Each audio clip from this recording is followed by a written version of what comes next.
Hello, welcome to the Eternal Tribute channel, and in this video we came to bring a list of famous celebrities who ended up dying in the last 24 hours. But first, leave your like and subscribe to our channel to stay up to date with the latest news from the world of celebrities.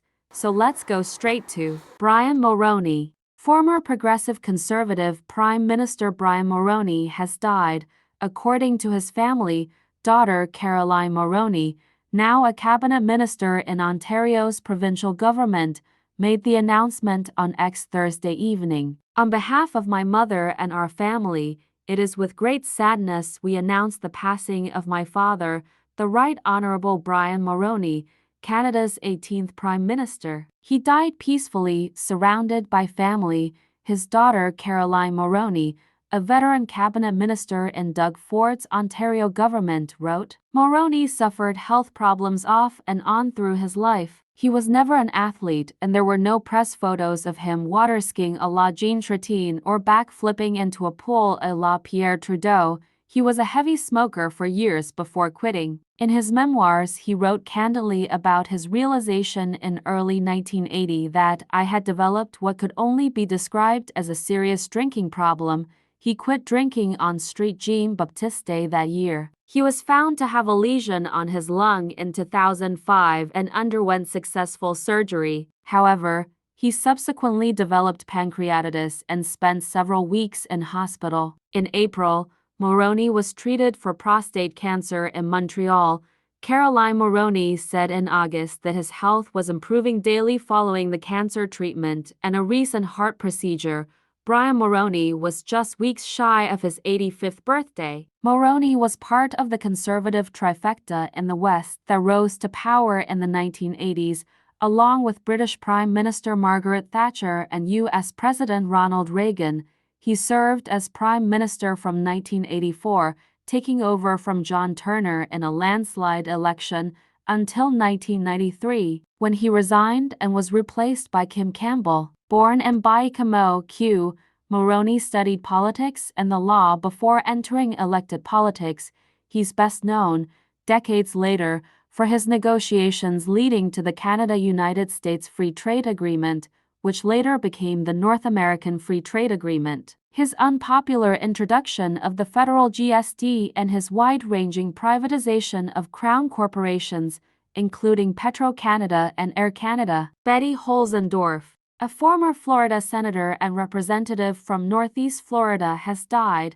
Action News Jocks has confirmed Betty Holzendorf died Thursday, according to a Facebook post from the Duval County Democratic Party. According to her Florida House biography, she was 84 at the time of her death. Holzendorf, a Democrat, served in the Florida House of Representatives from 1988 to 1992 and in the Florida Senate from 1992 to 2002, according to her House and Senate biographies. She was a candidate for Jacksonville's mayor in the 2003 city election, a race that was ultimately won by Republican John Payton. She was an alumna of both Edward Waters University and the University of North Florida, receiving her bachelor's degree from the former and her master's in educational administration from the latter. A street on the UNF campus is named after her. Holzendorf was married to King Holzendorf, who served on the Jacksonville City Council for 2 terms, from 1995 to 2003. The Duval County Democratic Party shared the following statement on Holzendorf's death. Statement: one of our city's legendary leaders and proudest Democrats, former state senator Betty Holzendorf, has passed today. Words cannot express the deepest gratitude and honor we have for her dedicated service to our community. A fierce advocate for education, affordable housing, healthcare, and the nourishment of the beaches, Betty always exuded integrity, a fighter spirit, and a love for our city. Duval Dems and the residents of Jacksonville are forever grateful for her dedicated service to our community. We send our condolences and deepest sympathies to the Holzendorf family. May her memory forever endure. Rest in power. Luis Molteni.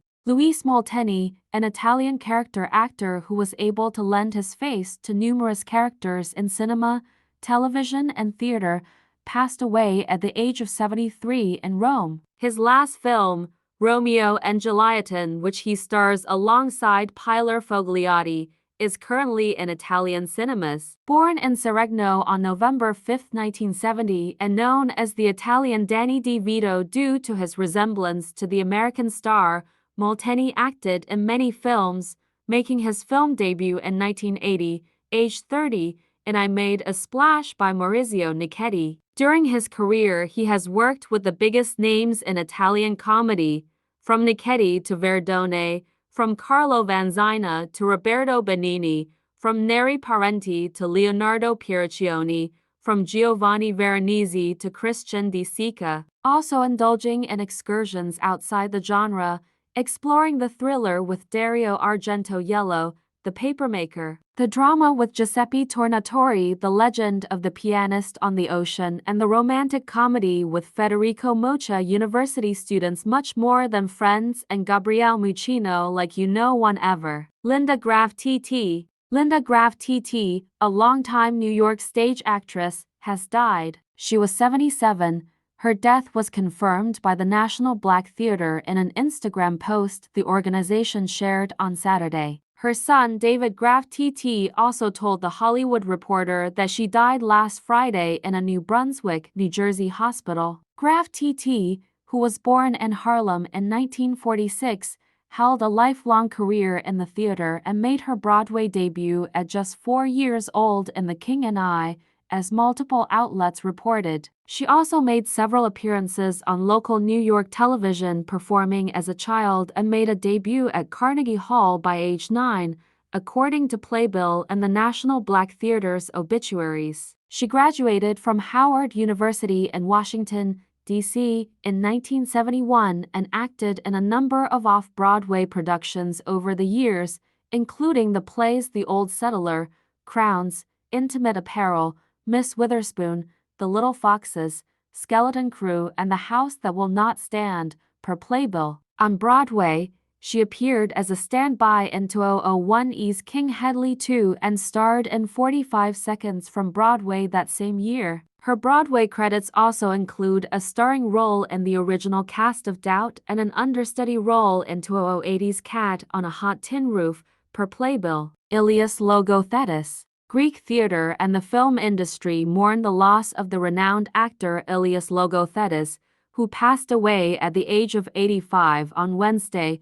Logothetis was married to actress Maria Zacharis and had a son, Alexandros Logothetis, who aims to continue his father's legacy in the acting realm. His passing was announced by Alexandros, who shared a message on social media, writing, "Goodbye Blue Eyes." Logothetis was known for having a successful career, where he initially started with opera before finding his calling in acting. In his early days, he studied at Pantheon University and was a graduate of the Political Science Department, and he was known for being heavily involved in the renowned Carolus Cown Art Theater, where he graduated in 1967. Carolus Cown was a prominent Greek theater director, widely known for his lively staging of ancient Greek plays. He then went on to make his silver screen debut in 1970 with the film Babylonia.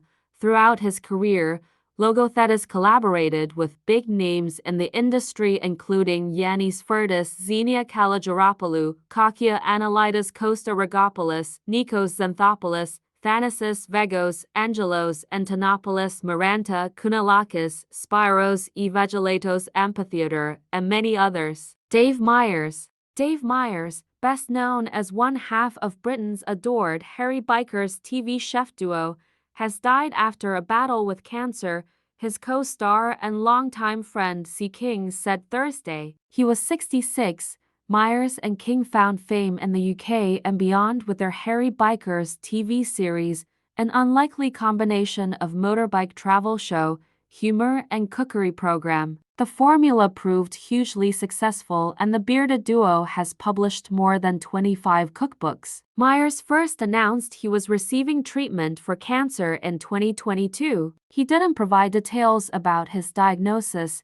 King said in a post on social media that Myers died peacefully at home Wednesday. I am not sure I can put into words on how I feel at the moment. My best friend is on a journey that for now, I can't follow, King said. I will miss him every day and the bond and friendship we shared over half a lifetime. I wish you Godspeed, brother. You are and will remain a beacon in this world. Myers was working as a makeup artist specializing in prosthetics when he first met King on the set of a BBC television drama in 1995. The pair first appeared together in The Harry Biker's Cookbook on the BBC in 2004. The show features them riding around countries including Portugal and Namibia, sampling local dishes and having a go at cooking them themselves. They went on to film many more series in numerous locations around the world, from Vietnam to Argentina to cities along Route 66 in the United States. Myers and King also documented their weight loss in Harry Dieters, How to Love Food and Lose Weight, and shared health tips and recipes with their diet club. Following his cancer diagnosis, Myers briefly took a break from work before filming his last show with King, The Harry Bikers Go West. The show, which is currently airing, sees them travel down Britain's west coast from Scotland to Devon. Myers was married to Liliana Orzak and was stepfather to her 2 children, Isa and Sergio. Today we ask you to join us in praying for this dear actress who is undergoing treatment, that God will heal her from this terrible illness. Shannon Doherty. Actress Shannon Doherty says she has received a miracle treatment nearly 10 years into her battle with breast cancer.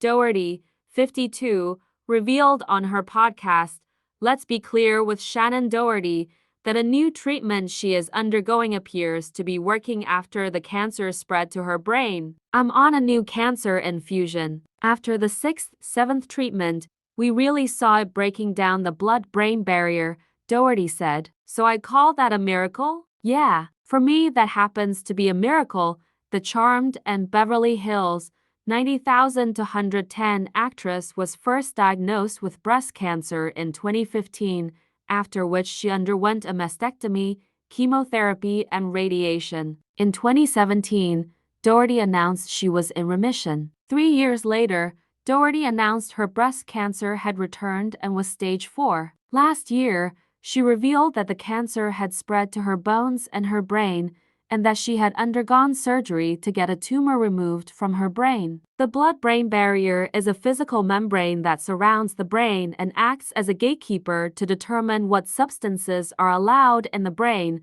according to StatPearls, an online library published in the National Library of Medicine. Dr. Leah Kroll, a board-certified neurologist, said that in the past, it has been difficult to find treatments that treat brain tumors because of the blood-brain barrier. That means that not every medication can cross that barrier and get into the brain, and it's a big problem we have with treating neurologic diseases of all kinds. Kroll told Good Morning America, many of the chemotherapeutic agents that we have available to us actually do not cross that blood-brain barrier, which makes treating brain tumors a real challenge. Doherty did not say on her podcast exactly what infusion she is receiving. In addition to the infusion, the actress said she is also undergoing radiation treatments, beams of intense energy meant to destroy tumor cells. Research shows that long-term side effects of radiation can sometimes include mood or cognitive changes, as well as memory issues. Doherty described being scared of potential side effects of the radiation treatments she is receiving, saying, I was petrified of, is it going to change who I am? The severity of side effects a patient experiences from radiation varies by several factors, including the number of treatments, the dose of the radiation, and a person's overall health and age. Kroll noted also that radiation therapy continues to evolve and improve. Luckily, as the technologies we use for radiation treatments are getting more and more advanced, fewer and fewer people are having to deal with those long-term side effects, Kroll said.